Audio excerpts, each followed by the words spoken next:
Idemo stara, ajde lijepo, nastup ćemo vježbati, bravo Mico, tako, tako. Sada čići, tako, sjedni. I kad počneš svirat, samo je gitara tvoja i ništa drugo. Ajde, kreni Milo.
Poštovanoj familiji Fiš Sao Marcos, ovim pismom želimo zahvaliti na pozivu, na vašoj velikoj pažnji i dobroti prema našem sinu Viktoru.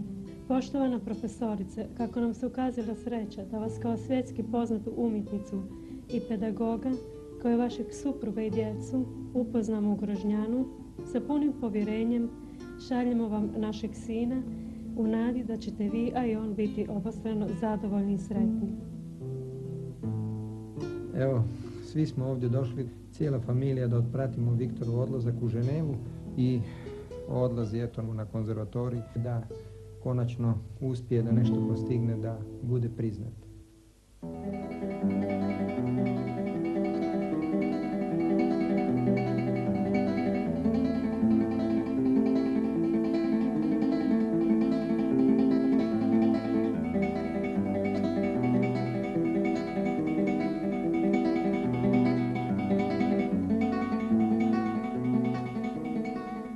Viktor je počeo svirati gitaru sa 9 godina. Gitaru je počeo svirati u jednom kulturno-umjetničkom društvu i nakon par mjeseca sviranja primijetio sam da mu to ide. Bio je strahovito marljiv, brzo je savladavao note, brzo je savladavao ove osnovne vježbe, počeo je svirati lagane kompozicije i sve je to išlo nekako vrlo brzim tempom.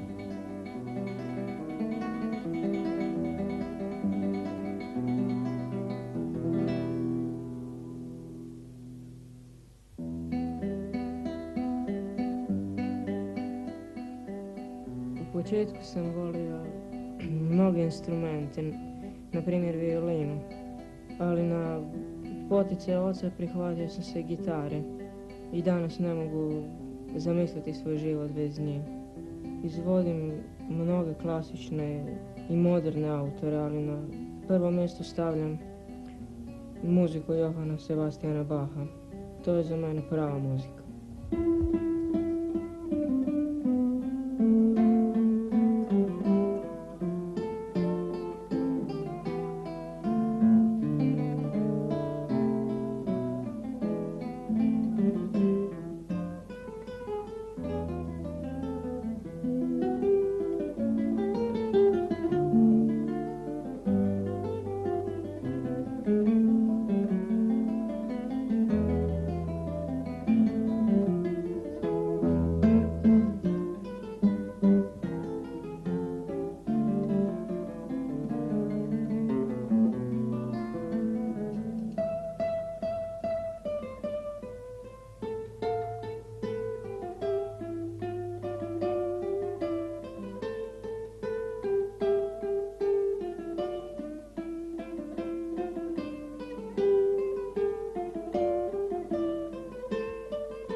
shvatili smo na vrijeme da nam neće biti dovoljno tog pedagoškog rada u muzičkoj školi u Karlovcu na gitari, nego smo morali to tražiti van. Imali smo sreću da dođemo u kontakt sa profesorom Ištvanom Remerom i on nas je primio, prije svega saslušao Viktora i u tom prvom kontaktu rekao, pa eto ja ću vam pomoći.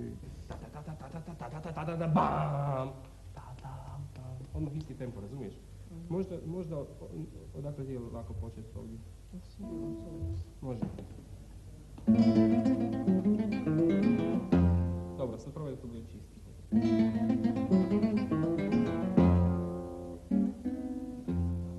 Ne, samo dvije dobre. Ne, pazi, u ovoj muzici je užasno važna, jako kontrastna dinamika, znaš.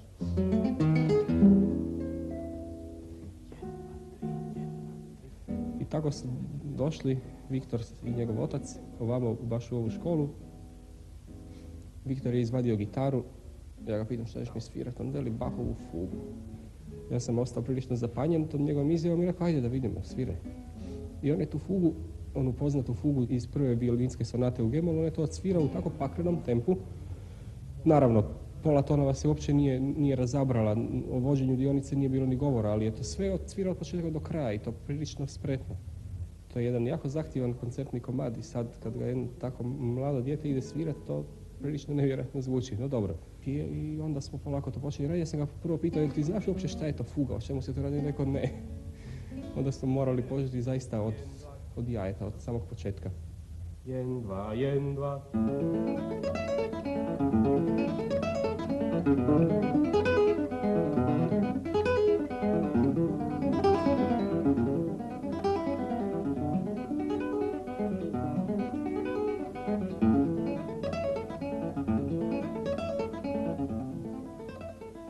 Dakle, Viktor je kod mene već 3. godinu i on je kroz ove 3 godine prohujao i kroz tu završnu etapu osnovne škole, a sad je i pojeo u najkraćem mogućem roku i srednju školu.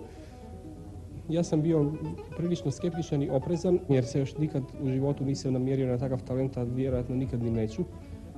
Viktor je onda dao jedan izvrstan solo koncert u Karlovcu i time je završio ujedno 1. i 2. razred srednje škole. A prošlo ljeto bio je na kursu gitare u Grožnjanu kod gospođe Marije Livije Sao Marcos, Brazilke koja radi u Švicarskoj, u Ženevi. I ona je naravno odmah su je porasle zazubice za jednim takvim talentom i sve je učinila da mu omogući studij kod sebe na konzervatoriju u Ženevi.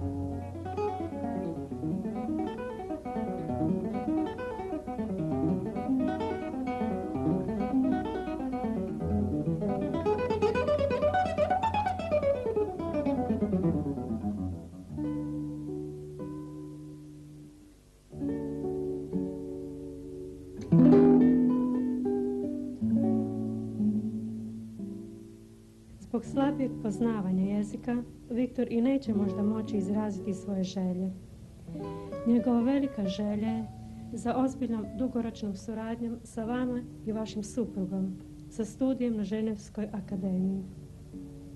Svaku vašu pomoć u njegovu usavršavanju on će maksimalno opravdati i neće vas iznevjeriti. I ovaj boravak kod vas neka bude dogovor između vas i Viktora.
Normalno i Silvije je uz Viktora prihvatio i harmoniku i klavir, jer je osjećao afinitet prema ta dva instrumenta. Mogu reći da Silvije je stvarno izuzetno talentiran. Nema samo onu tu neku ludu snagu kao što ima Viktor, tu neku želju i tu nekakvu moć i snagu da izdrži, da vježba po 10, 15, ne znam, teško je više reći koliko sati, ne ide tim tempom, no međutim on je danas učenik prvog razreda srednje muzičke škole na klaviru i na harmonici i mogu reći da Silvije nije ni njemu lako dva instrumenta ići, biti odličan na dva instrumenta, podnijeti prvu nagradu na klaviru republičku, biti sudionik u Dubrovniku saveznog takmičenja, biti u Puli, drugi već sad sprema se za republičko takmičenje i sve su to rezultati koji baš nisu za podcjenjivanje, iako možda sam ja takav tip pa nikad nisam zadovoljan, pa bih htio više i više da me to neki đavo ne tera, vjerovatno ne bi to bilo to što je.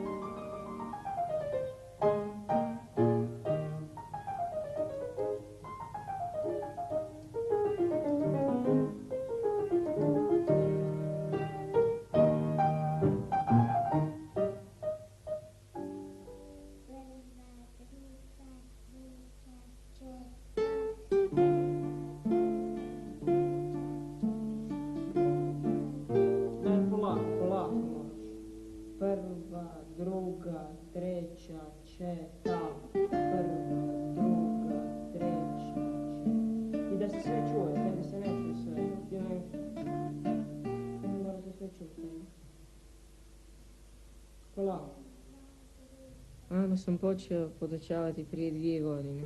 Mislim da je vrlo talentirana i da voli gitaru. Jako je marljiva i često sama vježba. Sa njom volim raditi kada je jako umorna, jer tada nije zaigrana i sluša me sve što joj kažem. Kada je prstići narastu i kada sama naraste, mislim da bi mogla biti uspješni gitarist.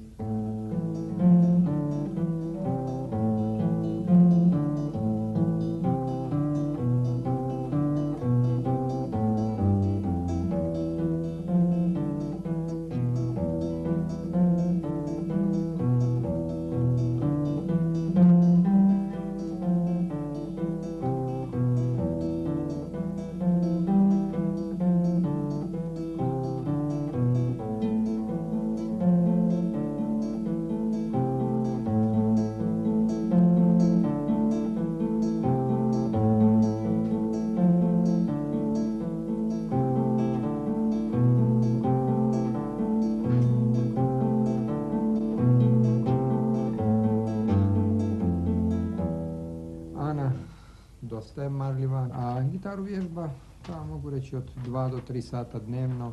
Viktor radi sa njom. Ja moram dosta puta sjediti sa njima da ih mirim, jer Viktor vjerovatno ne vidi curicu od 7 godina, nego misli da bi Ana trebala svirati, da ne kažem kao on.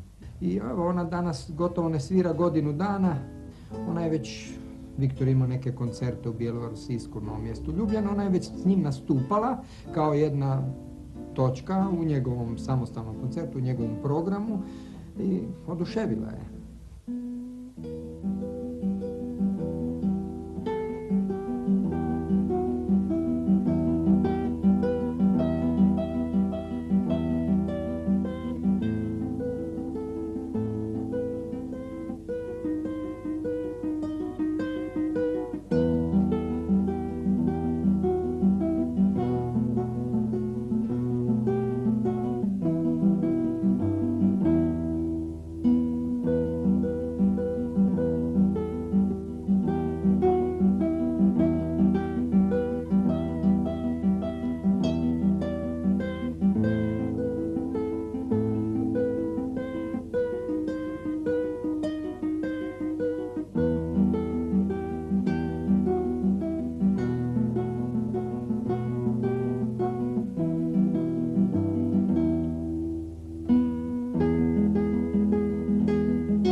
locirani kraj Karlovca, nekih 5 km. Mjesto se zove Donja Jelsa i blizu je Kupa, tako da je mjesto stvarno nešto posebno. Djeca idu u grad, u školu, svakodnevno odlaze autobusom. Veze su jako loše, puno se gubi na put, tako da ja gotovo svakodnevno po 2 ili 3 puta ih vozim u grad. S druge strane, potrebno je po 2-3 puta na tjedan odlaziti u Zagreb, jer vozim i Silvija na sat harmonike, a Viktora na sat gitare. Dosta puta i nastupaju, kad i 4 puta odlazimo u Zagreb.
Nastojao sam i da mi djeca se bave svim i svačim i vjerujem da je tu upravo možda i vrijednost čovjeka, ne biti uzak i baviti se jednom određenom granom.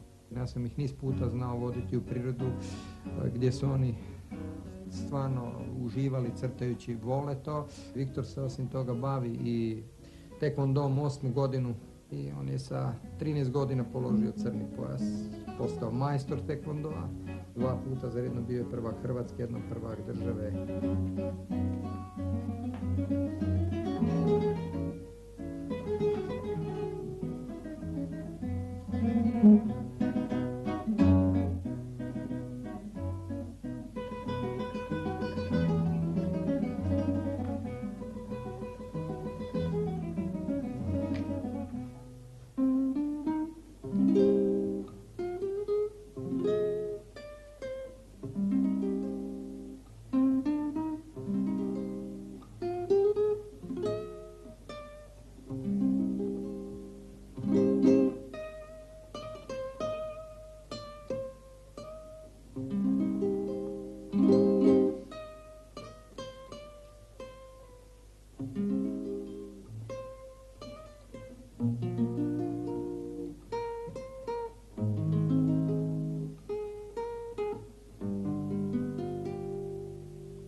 Nije baš...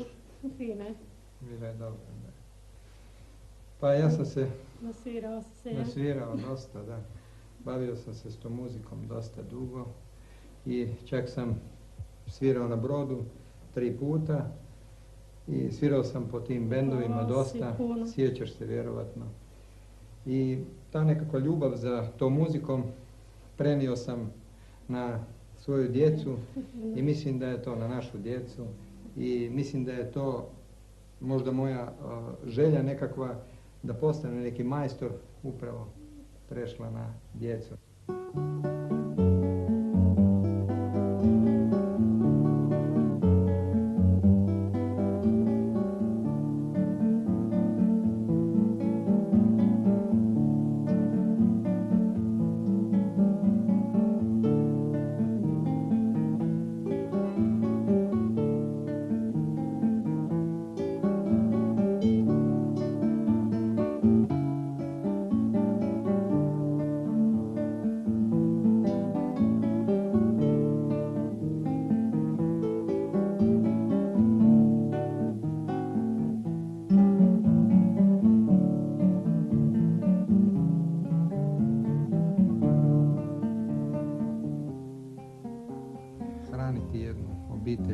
Jednu veliku obitelj od 7 članova, jer nas je sa roditeljima od supruge 7, nije laka stvar.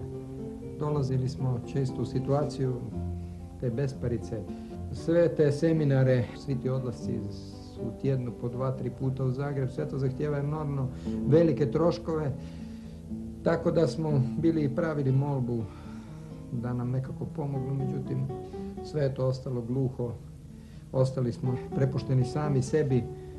Teško je možda u toj situaciji biti ne znam kako pametan, moramo prihvatiti situaciju kakva je. Tim više što smo u jednom zanosu svega toga i sad, htjeli mi to ili ne, više ne možemo izaći iz tih svojih obaveza prema djeci. Sve to eto teče u jednim možda ludim tempom, ali teče i zahtijeva stalno sredstva i dolazimo u situaciju i došli smo u situaciju da nemamo možda određeni trenutak za kruha, ne znam ni sam otkud se nalazimo, da ne kažem kupimo i kovani novac po džepovima i nekako to sve ide.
I tako Viktor odlazi od mene nakon ovih 3 godine što je proboravio u mojem razredu, ali po svemu sudeći ne čini mi se da će se tako lako otarasiti obitelji Vidović.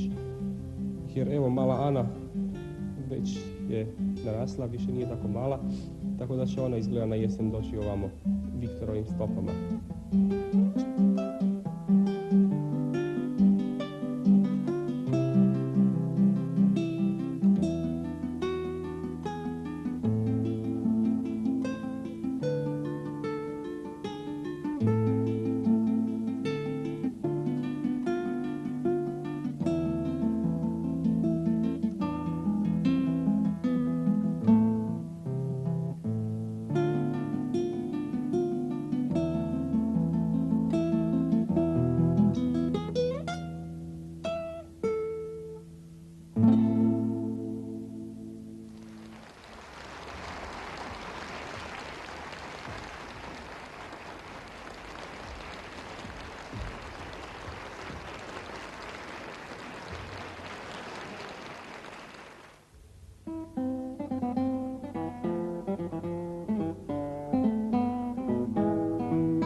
Švicarsku. Osjećam i tugu i radost. Tugu zato što ostavljam svoju donju Jelsu, majku i oca, brata Silvije, sestricu Anu. A jako sam radostan što odlazim k Mariji Liviji Sao Marcos, velikoj stručnjakinji za gitaru. Možda čak mogu reći mojoj prijateljici.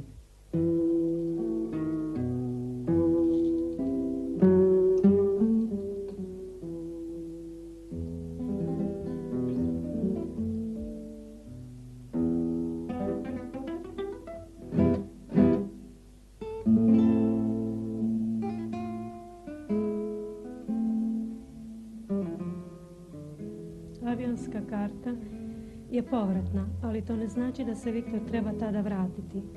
On ima punu slobodu odlučivanja od nas roditelja i njegovih školskih ustanova.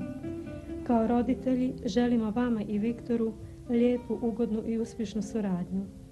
Unaprijed na svemu zahvaljujemo i ovim pismom od srca pozdravljamo cijelu familiju Fiš Sao Marcos. Roditelji Anđelka i Ljubomir Vidović.